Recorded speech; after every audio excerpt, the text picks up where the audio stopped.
A Star Wars Story is an amazing film. I had my doubts when I first saw the trailer, or when I didn't see a trailer when I was supposed to. They waited until the Super Bowl, but it actually turned out pretty good, pretty awesome actually. Um, I'm not really good at making movie reviews. I tend to pretty much tell the story when I make a movie review, so I honestly don't fucking know how this review is gonna turn out. So if it turns out shit, let me know. Just tell me. I'm not gonna get mad, or I'm not gonna complain about it. That's how you learn. But anyway, um, this movie, like I said before, like I just said right now, I had my doubts because for some reason Disney waited until almost the last moment to reveal the trailer, and it was a teaser.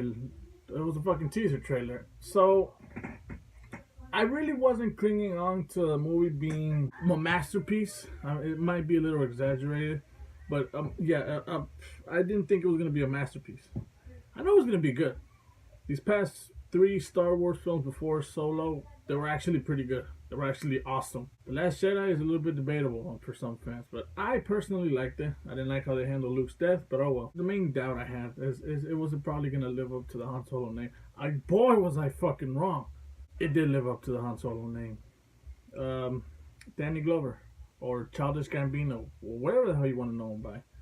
He actually did a really good impression of the actor who played Lando Calrissian. I can't remember his name off the top of my head, but he did a really good impression. And yeah, I don't know if seen episode 5. I'm pretty sure you have, where Han, Leia, Chewie, C-3PO, and R2, where they go to Cloud City, where they go to Bespin, and when he tells Lando he has to get it fixed, and you know that scene where he's like, "What did you do to my girl?" or "What did you do to my chip, my baby, whatever," and he says, "I won it fair and square." That scene is in this movie. I'm not gonna say when, and I'm not gonna say. I mean, we both know how it ends up, but I'm not gonna say when.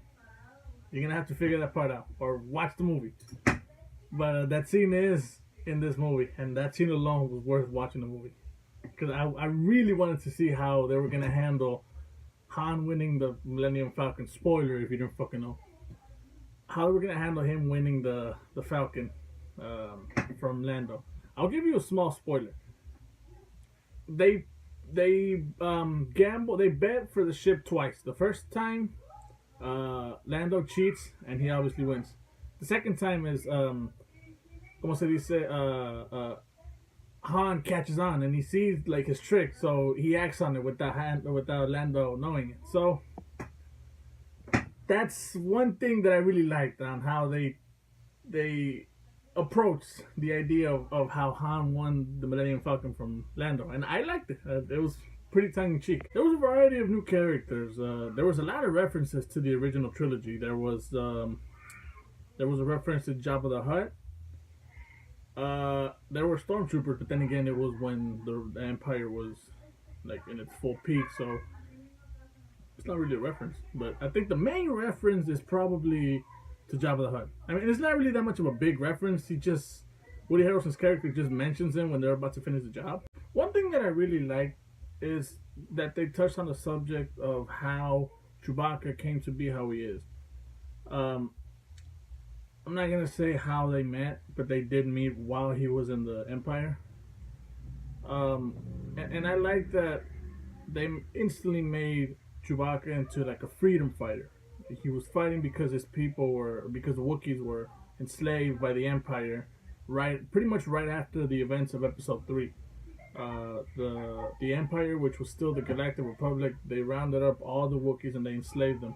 I'm guessing to mine the fuel for the hyperdrive and when you go to Lightspeed, because that's where part of the big climax, or the first big climax of the film, takes place in a planet where they're mining some kind of fuel. I forget what Colax. I forget.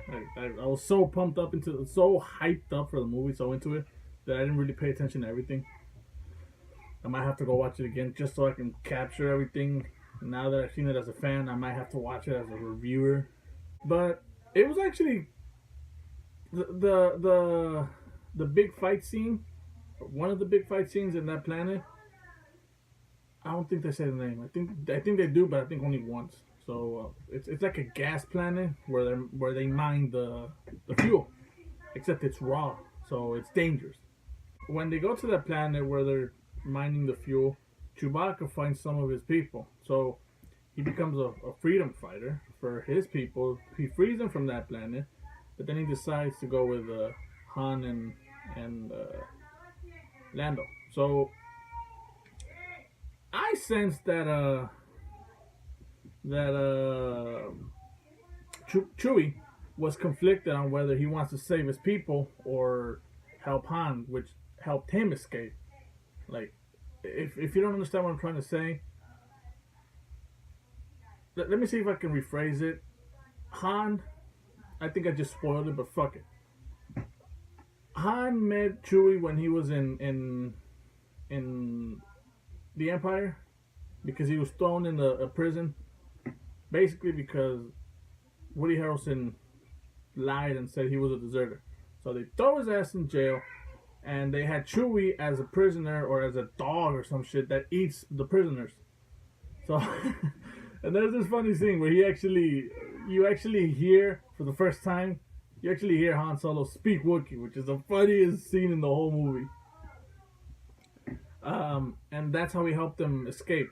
They came up with a plan where they would escape, and then when they get to that planet, you could see that Chewbacca was conflicted.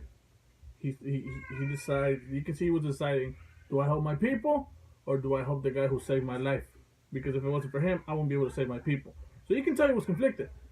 Ultimately, he chose to stay with Han. So, but I like that small. I don't know if it was a small detail. If they actually planned on if Lucasfilm actually planned on it sending that kind of message. If it did, I don't know if that many people caught it, but I did.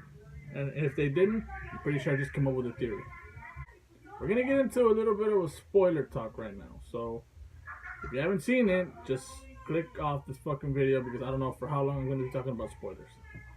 But the first and major spoiler, in my opinion, was we get to see Darth Maul. And it's only a hologram, but you actually get to see Darth Maul in this movie. I was so fucking pumped. I was excited when I saw him.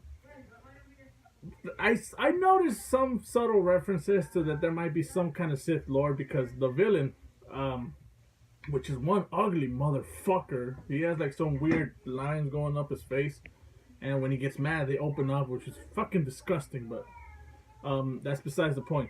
He has these brass knuckles that it's like a brass knuckle, and they had two blades, and when he would light them up like if they were a Sith lightsaber, and I picked up on that, but I was like, that's maybe just a coincidence. But then, after he dies, the female who was Han Solo's love interest, she actually betrays him, or I didn't really get that part because I was just too excited to that I saw Darth Maul that I completely blacked out what they were talking about. But I did catch on something saying that you and I will continue to work together. So I speculate that at least her storyline is going to continue with another movie. Me and Cody, which is a friend of mine, we came up with a few theories. One is that Solo is going to get a sequel. Two is that the story might continue, but not under Solo. Like Kira's story might continue, but not under the Solo movie franchise, if you know what I mean. Like, she might get her own standalone, or her story might interlink with another movie in the future. Who knows? But I was excited that I saw Darth Maul because even though he's not my favorite Sith, he's one of the best, and nobody can doubt that he's one of the best Sith Lords. And I noticed something too. There's this rebel group. What are they called? Something Syndicate or something. It is basically the guy with the horns. It's basically the guy with those fucking horns. It actually turned out to being a female. One of her members is actually a rebel that came out in Rogue One, and I noticed him because he had those fucking things coming out. I'll put a picture of if I can find him right here. You actually see him for a split second. If you blink, you miss it. It's like that Brad Pitt cameo in Deadpool. If you blink, you miss it. And I picked up on that as soon as I saw it. I told Cody, I think that's that motherfucker from Rogue One. So they got some connection, those two movies, if it's the same guy. If it's just like a recycled costume, it's just a coincidence. But I think it's the same guy. All in all, this movie was awesome. I had my doubts, and I'm glad I was proven wrong. I really thought this movie was going to underperform. Not underperform as in bad, but being compared to the previous installments, I thought it was going to do... Well, I mean, review-wise, it didn't do that great. It got mediocre reviews, which I kind of hate. But that's why I never go based on the reviews. I go on based on what people tell me. And not even then I listen. So I have to experience the movie for me to say whether I like it or not. But all in all, I'll give it a 4.5 out of 5. I just felt that it was missing, I don't know, something. And I can't explain what it is, but I just felt like it was missing something. Maybe if we hadn't had that Darth Maul cameo, it'd be a 5 out of 5. And I'll explain why. Because we had the Darth Maul cameo, I thought he was going to, like that Darth Vader scene in Rogue One at the end, where he just fucking slaughters all the rebels. I was sort of hoping something like that, but no, it was just a hologram, and he just says goodbye, and I don't know, it was like they left me half cocked, you know. So that's why it's a 4 out of 5. But if he hadn't been in the movie, it'd be a 5 out of 5 because it was a perfect movie. So go watch the movie. Go, it's a fucking awesome movie. You're gonna have fun watching it. And yeah, that's the end of my review. I'm sorry if I spoiled it for you, but I did say I was gonna spoil it. And I'll see you fuckers later. Later, fuckers. Que hola, culeros. You can see my last video acá. You can subscribe over here. And you can see all my fucking social medias aquí abajo. Now you better fucking watch the last video because you never know, it could have been funny. Don't forget to like, comment, subscribe, share it on Facebook, Twitter, anything you can share it on. So get to it, fuckers.